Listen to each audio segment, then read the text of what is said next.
In the autumn of 1976, China held its breath. The Great Helmsman lay dying, and everyone who understood power knew what came next: blood. For 10 years, the Cultural Revolution had devoured China's best minds, its bravest soldiers, its most loyal servants. Mao Zedong had built an empire on chaos, and now that chaos would claim its final victims, or so everyone thought. But in a quiet compound in Zhongnanhai, a 79-year-old Marshal sat at his desk, making calculations that would change history. His name was Ye Jianying, and he was about to do something no one expected: end a dictatorship without becoming a dictator himself. This is the story of how silence became the most dangerous weapon in China. To understand how Ye Jianying dismantled Mao's nightmare, you must first understand how he survived it. And to understand that, we need to go back to a China most of us can barely imagine, a nation being torn apart from every direction at once. When Ye was born in 1897 in Guangdong province, China wasn't really a country anymore. It was a carcass being picked over by foreign powers, warlords, and competing visions of what China should become. The Qing dynasty was collapsing in slow motion. Foreign armies walked Chinese streets as if they owned them, because in many ways they did.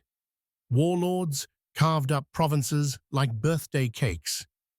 The social order that had held for millennia was dissolving into violence and uncertainty. Young Ye watched all this and learned a lesson that would define his entire life.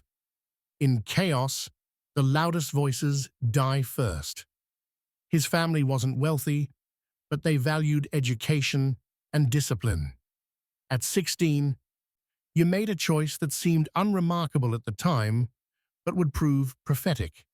He enrolled in military school, not because he dreamed of becoming a great general, not because he yearned for glory, but because in a world where everything was falling apart, military discipline represented one of the few structures that still made sense. The military academies of that era were brutal. Young men were forged through privation, humiliation, and relentless training, but Ye thrived in this environment, not through aggression or ambition, but through something more subtle.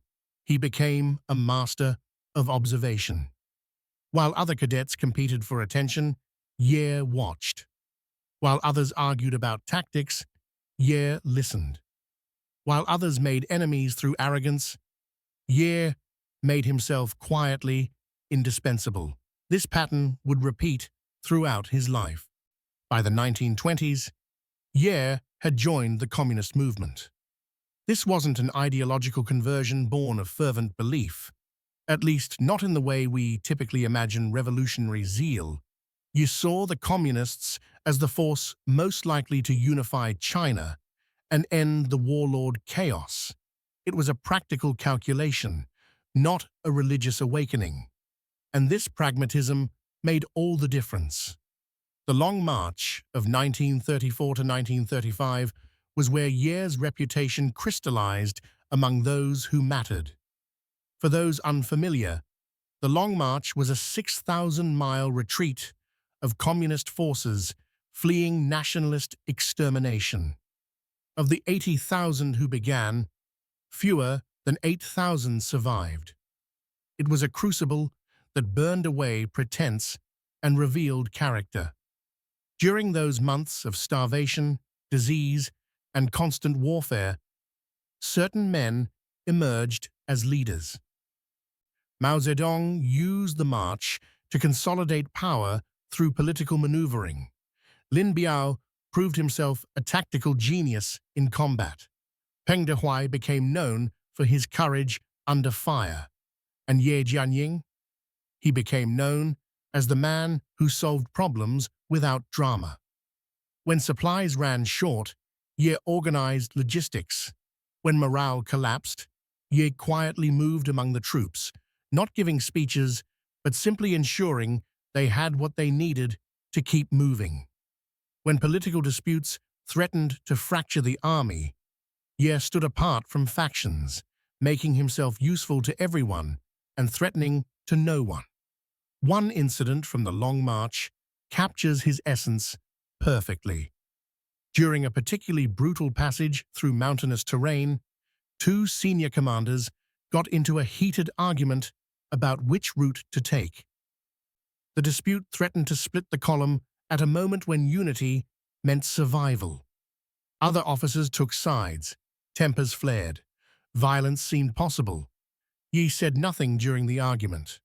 He simply took out a map, traced two routes with his finger, and pointed out that one had water sources marked and the other didn't.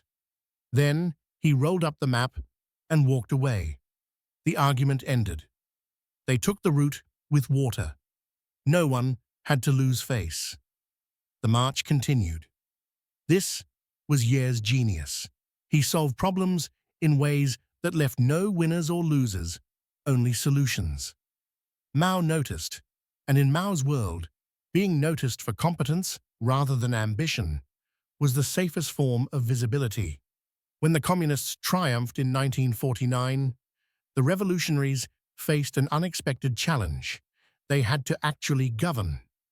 Building a guerrilla army was one thing. Running a nation of hundreds of millions was something else entirely. Mao appointed 10 founding marshals of the People's Liberation Army, the military and political elite who would shape new China. Ye Jianying was among them, but he was different from his peers in crucial ways. Marshal Peng Dehuai was a warrior, blunt, courageous, willing to speak truth to power. Marshal Lin Biao was a tactical prodigy, but increasingly erratic and ambitious. Marshal He Long was charismatic and beloved by troops, but politically unsophisticated. Each of these men had obvious strengths and equally obvious vulnerabilities. Ye's strength was harder to define, and therefore harder to attack. He wasn't the best general. He wasn't the most popular. He wasn't the most ideologically pure. He was simply the most consistently reliable. He executed orders efficiently. He didn't create problems.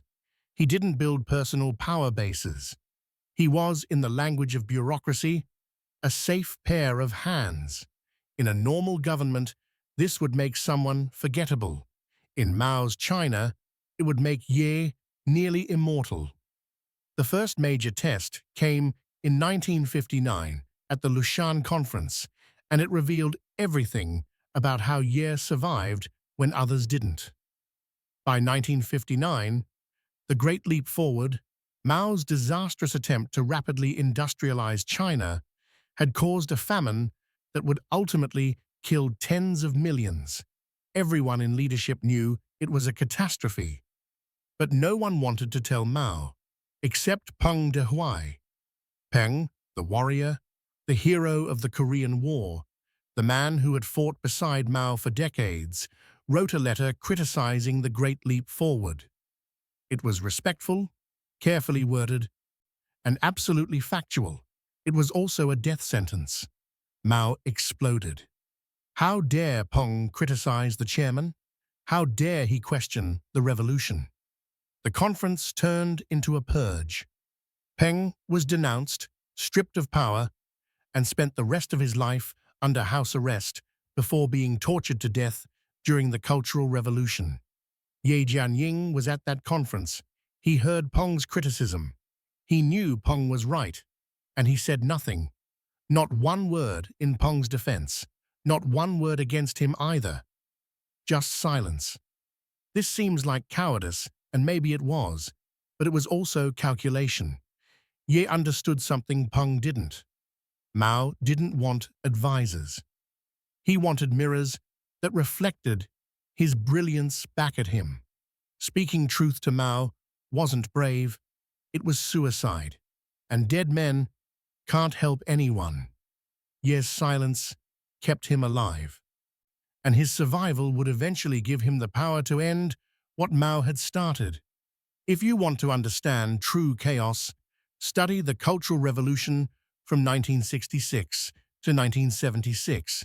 It was mass hysteria turned into state policy, a purge that devoured the country's leadership, its intellectuals, its teachers, its doctors, its artists, anyone who represented the old China that Mao wanted to destroy. Mao unleashed the Red Guards, teenagers and young adults who suddenly had permission to attack, humiliate, and destroy anyone they deemed insufficiently revolutionary. Professors were beaten by their students. Doctors were forced to clean latrines with their bare hands. Ancient temples were demolished. Books were burned. Families were torn apart as children denounced parents. And at the top, the purges were even more brutal. Liu Shaoqi, the president of China and Mao's heir apparent, was arrested, tortured, and died alone in a freezing room, denied medical treatment. He Long, the beloved Marshal, was imprisoned and denied insulin for his diabetes, dying slowly and painfully. Deng Xiaoping was purged twice. Countless others simply vanished. The Gang of Four, Mao's wife Jiang Qing and her 3 allies, weaponized ideology. They could destroy anyone by declaring them counter-revolutionary or capitalist roaders. They controlled propaganda, the Red Guards, and increasingly Mao himself as he aged. In this environment, survival was almost impossible. The rules changed daily. Yesterday's revolutionary slogan became today's crime. Loyalty meant nothing. Competence meant nothing. Everyone was vulnerable, except Ye Jianying. How did he do it? First, he made himself invisible to ideology. The Cultural Revolution was about ideological purity. Who was the most revolutionary, the most devoted to Mao thought, the most willing to destroy the old world? Ye didn't compete in this arena. He never claimed to be the most revolutionary. He never gave speeches about ideology. He just did his job, managing military logistics, personnel, and administration. Boring work, essential work, work that kept the PLA functioning while everyone else was screaming slogans. Second, he built a reputation for having no faction. In Chinese politics, factional loyalty is everything. But factions are also dangerous because if your patron falls, you fall with them. Ye carefully avoided becoming anyone's man. He worked with everyone. He opposed no one openly. When asked his opinion, he gave technical answers, not political ones. Third, and most importantly, he protected people quietly. When the Red Guards came for PLA officers, Ye couldn't stop them openly. That would mark him as counter-revolutionary. But he could slow things down, lose paperwork, transfer officers to remote posts where the Red Guards wouldn't find them, move families to military compounds that the radicals couldn't easily enter, help without helping in any way that could be proven. Generals who survived the Cultural Revolution remembered this. They knew Ye had protected them when he could. They knew he never asked for gratitude or loyalty in return. They knew that when the moment came, if Ye needed them, they would answer. The one person who tried to moderate the Cultural Revolution was Premier Zhou Enlai. While Mao and the radicals tore China apart, Zhu worked desperately to keep the government functioning, the economy from collapsing, and some semblance of order intact. Zhou is often portrayed as a hero, and in many ways he was. But he also compromised constantly, signed off on purges, and never directly challenged Mao. He was walking the same tightrope as Ye, just more publicly, and he needed help. Ye became Zhou's silent partner, not officially, not openly, but in countless small ways. When Zhou needed military support for moderate policies, Ye ensured the PLA cooperated. When Zhou tried to establish revolutionary committees to prevent complete chaos, Ye used his influence to make sure military representatives were stabilizing forces rather than radicals. When Zhou tried to protect targeted officials, Ye provided military safe houses and transport. The Gang of Four hated Zhou.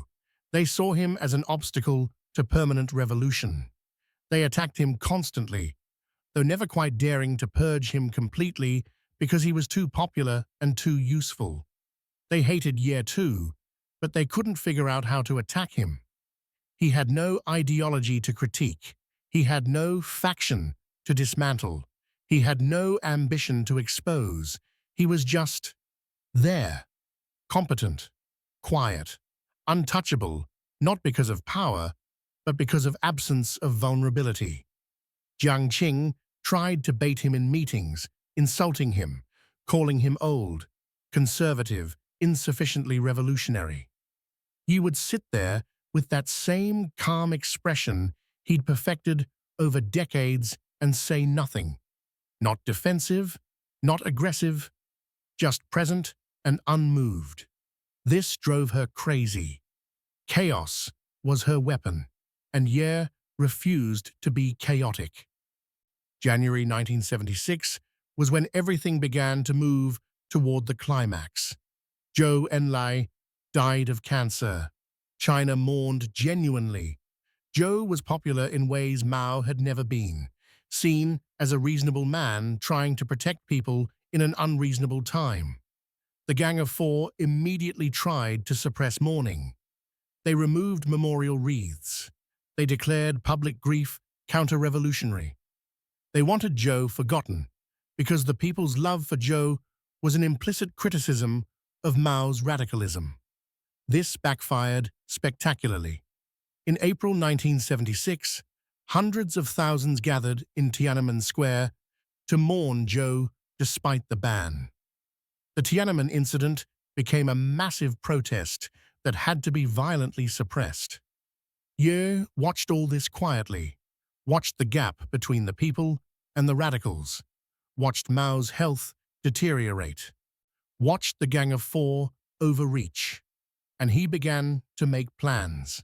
Around this time, Ye started having quiet conversations with key figures. Hua Guofeng was Mao's chosen successor, a compromise candidate, not too radical, not too moderate, loyal but not fanatical. Ye began meeting with Hua, feeling him out, building trust. Wang Dongxing commanded Mao's security forces, the elite unit 8341. Ye had known Wang for years. They talked, not about coups, just about concerns, about the future, about stability. Other PLA generals who had survived the Cultural Revolution, brief conversations, nothing explicit, just understanding. Deng Xiaoping had been purged again after the Tiananmen incident, but Ye ensured he stayed safe and accessible for the future. By mid-1976, Mao was dying. Everyone knew it. The question was, what happens next? The Gang of Four believed they would inherit power. They controlled propaganda, ideology, and the revolutionary masses. They were already making plans, but Ye Jianying had something more valuable. He had the army, not through formal command. He shared that with others, but through respect, through decades of quiet competence, through protecting people when he could. When generals thought about the future, they thought about stability, and stability meant Ye, September 9th, 1976. Just after midnight, Mao Zedong died. For about 4 weeks, nothing happened publicly. China mourned. The Gang of Four maneuvered for position. Hua Guofeng appeared uncertain. Rumors swirled. But behind the scenes, Ye was orchestrating the most precise political operation in modern Chinese history. He had learned everything he needed to know during the Cultural Revolution. He knew you couldn't defeat the radicals through ideology. That was their terrain. He couldn't defeat them through popular support. They controlled the message. He couldn't defeat them through political maneuvering. The party mechanisms were too chaotic. He could only defeat them through the one thing they'd never mastered: military precision. October 6th, 1976. The date deserves to be better known. That afternoon, Hua Guofeng invited two members of the Gang of Four, Zhang Chunqiao and Wang Hongwen, to a meeting at the Great Hall of the People. A routine meeting. Nothing unusual. They came. The moment they entered, Ye Jianying was there with elite PLA security forces. Not Red Guards, not radical youth. Professional soldiers who answered to Ye, Zhang and Wang were arrested immediately. No struggle, no weapons drawn, no drama, just swift, professional detention. At the same moment, Jiang Qing was arrested at her Zhongnanhai residence. Yao Wenyuan seized at his office, their supporters isolated. Communication networks locked down, every propaganda outlet secured. The entire operation took less than an hour. Not a single shot fired, not a single casualty, no chaos whatsoever. The Cultural Revolution had begun with massive rallies, violent mobs, and performative ideology. Ye ended it with silence and surgical precision. The next morning, China learned that the Gang of Four had been arrested. The response was overwhelming relief. People wept in the streets. Some celebrated openly. Others burned pictures of Jiang Qing that they'd been forced to display. The Cultural Revolution's grip on Chinese society shattered in a single night. Ye Jianying could have seized power. He had the army. He had eliminated the radicals. He had saved the country. He could have declared himself China's savior and ruled for as long as he wished. He didn't. Instead, he supported Hua Guofeng as chairman, used his influence to bring Deng Xiaoping back from exile, and spent his remaining years helping to rehabilitate victims of the Cultural Revolution and rebuild China's institutions. This might be the most remarkable part of the entire story. In a nation with thousands of years of imperial tradition, where every successful general eventually claimed the throne, where power was the only currency that mattered, Ye chose not to rule. Why? Perhaps because he understood that he was a specialist in destruction, not creation. He could end the madness, but Deng Xiaoping was the one who could build something new. Perhaps because after decades of watching what happened to people who sought power, he genuinely didn't want it. Perhaps because he was simply tired. Or perhaps because he understood one final truth about dictatorship. The only way to truly end one is to refuse to start another. Ye Jianying died in 1986 at age 89. He was honored as a founding marshal, a statesman, and the man who ended the Cultural Revolution. But he never wrote memoirs, never gave interviews claiming credit, never built a personality cult. When asked about the 1976 coup, he simply said, "We did what had to be done." His story fascinates me because it inverts everything we think we know about power and resistance. We celebrate the brave dissident who speaks truth to power. Ye stayed silent. We admire the charismatic leader who rallies the masses. Ye had no personal following. We respect the ideological purist who never compromises. Ye compromised constantly, and yet when the moment came, he was the one with the power to act. The dissidents were dead. The charismatic leaders were destroyed. The purists were in prison. Ye survived because he understood something profound about dictatorship. The dictator needs people to react to, people to purge, people to test his power against. If you don't give him that, If you make yourself simultaneously indispensable and invisible, you can survive even the worst madness. But survival alone isn't heroism. What makes Ye's story remarkable is that he survived for something. He waited decades for a single moment when he could act decisively. And when that moment came, he didn't hesitate. In a sense, his entire life was preparation for October 6th, 1976. Every time he stayed silent when he wanted to speak, every time he compromised when he wanted to resist, every time he made himself useful when he wanted to rebel. All of it was banking credibility, building relationships, and maintaining the capacity to act when action would actually matter. This is not a strategy that would work in every situation. If Ye had been born earlier, if he'd faced a different kind of tyranny, his silence might have been simply complicity. Context matters enormously. But in Mao's China, where speaking out meant certain death and would accomplish nothing, where the madness had to burn itself out before anything could change, Ye's approach was perhaps the only one that could work. The Cultural Revolution didn't end because someone made a brave speech. It didn't end because the people rose up. It didn't end because of international pressure or economic collapse. It ended because one quiet man spent decades positioning himself to deliver a single, perfect strike at exactly the right moment. That's not the kind of heroism we usually celebrate. It's too calculating, too patient, too willing to bend. But it's the kind of heroism that actually changed history. In the end, China needed someone to speak truth to power. Many tried. They all died.